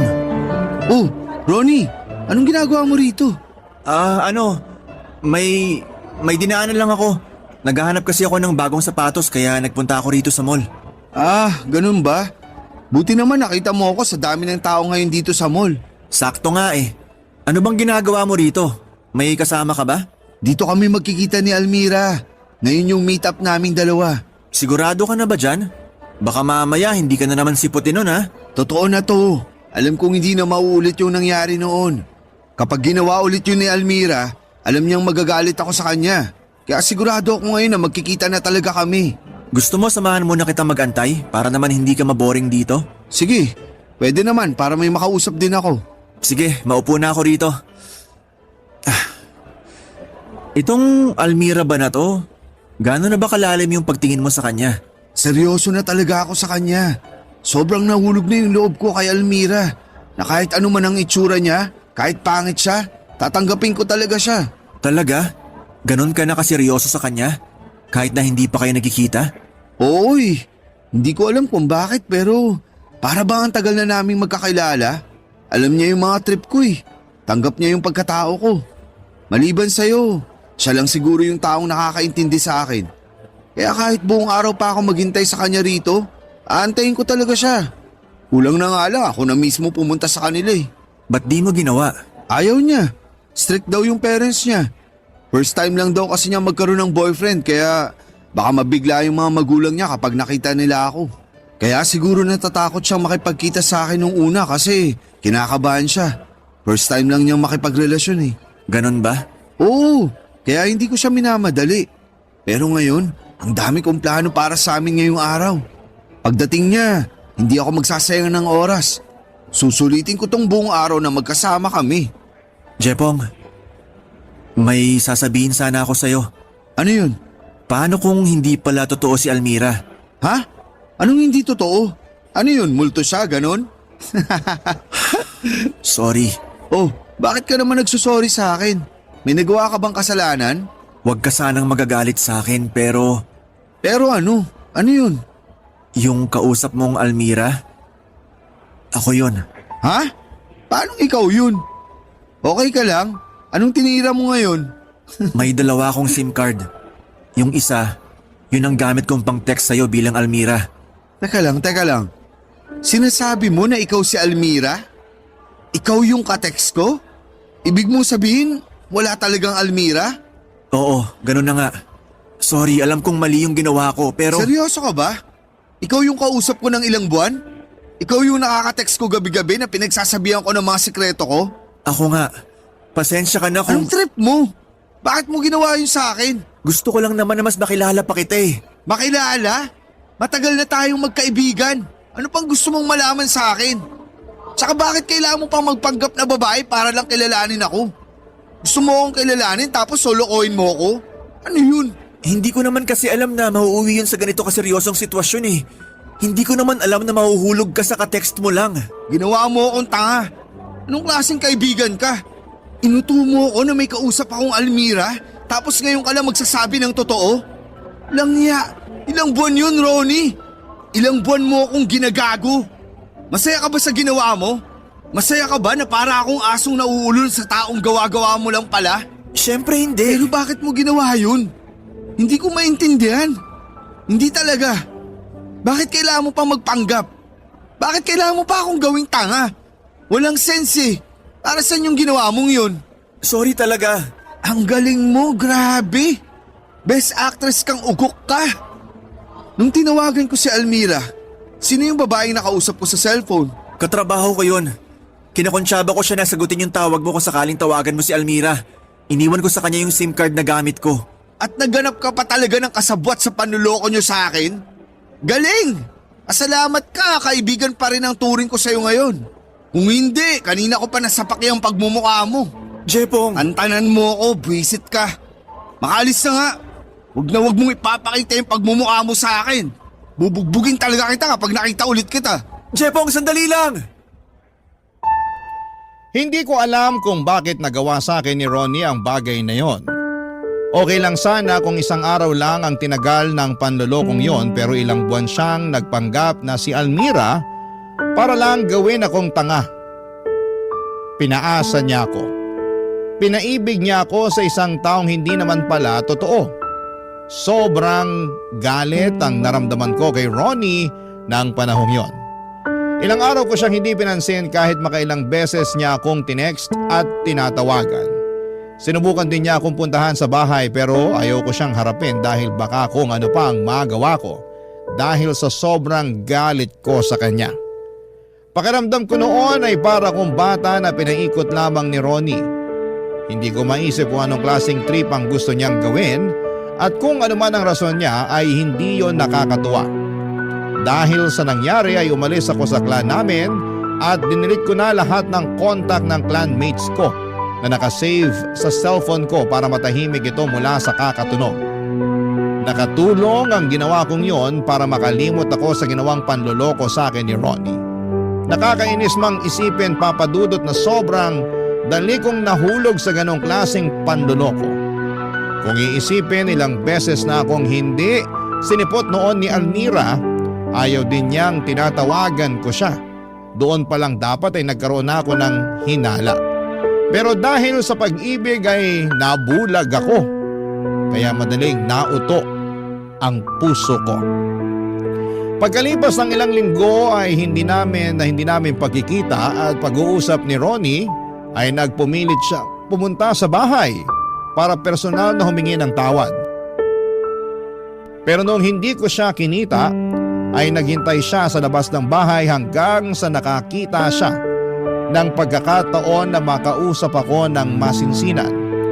Kahit ayaw ko ay hinarap ko siya para malaman ang sagot kung bakit niya nagawa sa akin yon. At nagulat ako sa revelasyong kanyang ginawa, Papa Dudut.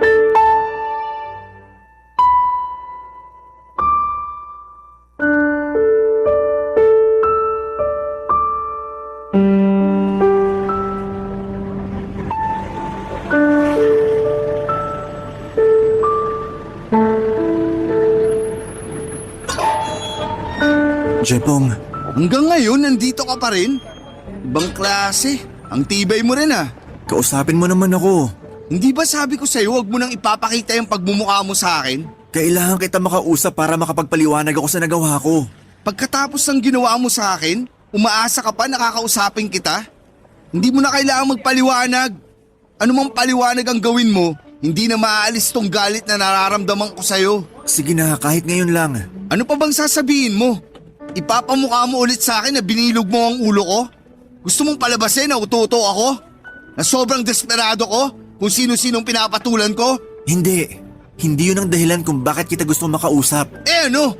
Ano pa bang gusto mong sabihin sa akin? Hindi mo na kailangang maghugas kamay pa. Kasi kahit sabunin pa kita, hindi mo na malilinis ang pangalan mo. Hindi ko naman ginusto na mauwi ang lahat sa ganito eh. Ano sa tingin mo mangyayari pagkatapos ng ginawa mo? Na manatili tayong magkaibigan? Hindi na mangyayari yun. Sinira mo na yung tiwala ko sa'yo. Ikaw yung kaisa-isang kaibigan ko. Takbuhan ko kapag may problema ako. Tapos ganito lang yung gagawin mo sa pagkakaibigan natin? Sana inisip mo man lang yung kahihinatnan sa ginawa mong panluloko. Hindi kita gustong lokohin. Eh anong tawag sa ginawa mo sa akin? Trip lang? Nagawa ko yun sa'yo kasi gusto kita. Anong sabi mo? May gusto ako sa'yo, Jepong. Matagal na. Ano na naman to? Hindi mo na ako maluloko, Ronnie. Oo, hindi ako matalinong tao. Pero alam ko kapag ginagago na ako. Maghanap ka ng ibang mapagtitripan. Hindi ako. Seryoso ako. Gusto kita, Jepong. Anong gusto mong palabasin? Na bakla ka? Teka lang, wag mo naman masyadong ipagsigawan. Baka marinig tayo ng iba. Wala pang nakakaalam nito. Ngayon nagpapanggap kang bakla para lang mapatawad kita. Ibang klase ka rin talaga. Hindi ako nagpapanggap. Totoo tong nararamdaman ko sa'yo. May gusto ako sa'yo, Jepong.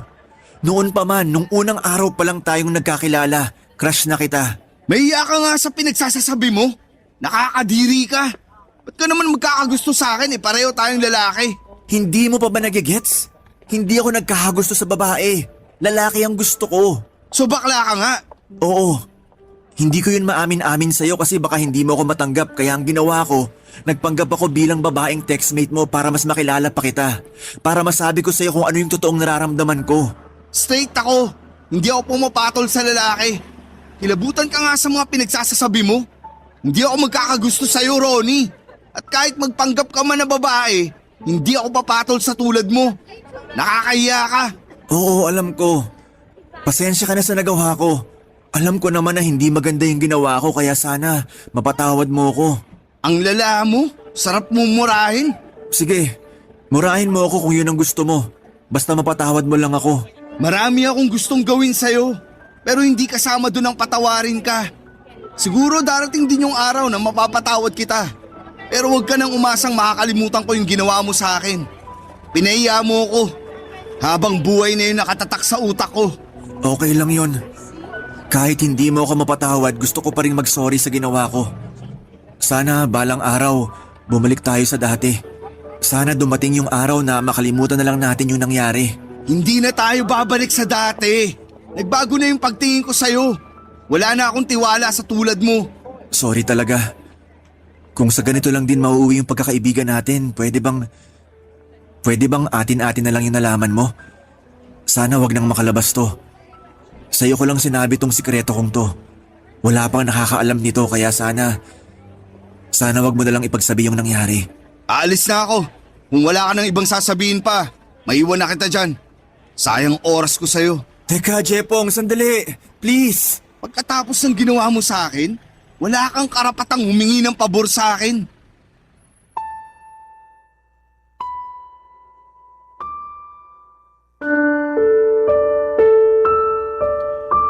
Aaminin ko, Papa Dudut, na tinayuan ako ng balahibo sa mga sinabi sa akin ni Ronnie. Sa tagal ng pagkakaibigan naming dalawa ay hindi ko naisip na meron para siyang lihim na pagtingin para sa akin. Hindi ako bakla at kailanman tanging kaibigan lang ang tingin ko sa kanya. Hindi ako nagkaroon ng interest o anumang pagtingin para sa kanya. Dahil sa mga sinabi niya ay nilayo ko na lamang ang sarili ko sa kanya, Papa Dudut. Doon din ay tinapos ko na ang pagkakaibigan namin ni Ronnie dahil hindi na ako komportableng makasama siya. Lalo na't alam ko na kung ano ang totoong pagtingin niya para sa akin. Alam ko pong hindi maganda ang ginawa kong yon pero bata lang ako noon at hindi pa malawak ang pag-iisip. Ang masaklap ay may nagawa pa akong kasalanan sa kanya dahil sa halip na isekreto ko ang mga nalaman ko kay Ronnie ay pinagkalat ko pa ito. Hindi lang sa amin kundi pati na rin sa mga kakilala namin. Nagalit sa akin si Ronnie sa ginawa ko at naiintindihan ko kung bakit. Simula noon ay nagiwasan na kaming dalawa hanggang sa nawala na ako ng balita sa kanya. Ni hindi ko man lang nabalitaan na lumapit na pala siya noon or lumipat na siya noon ng tirahan dahil sa kahihiyan. Hindi ko alam kung hanggang ngayon ay kinakasuklaman pa rin ako ni Ronnie dahil sa mga ginawa ko. Pero kung ano man ang nagawa niya sa akin noon ay matagal ko na siyang napatawad. Paminsan-minsan ay nanunumbalik lang sa alaala ko ang kwentong ito dahil napapaisip ako kung kumusta na nga ba si Ronnie, ang dati kong kaibigan na itinuring kong para ng kapatid.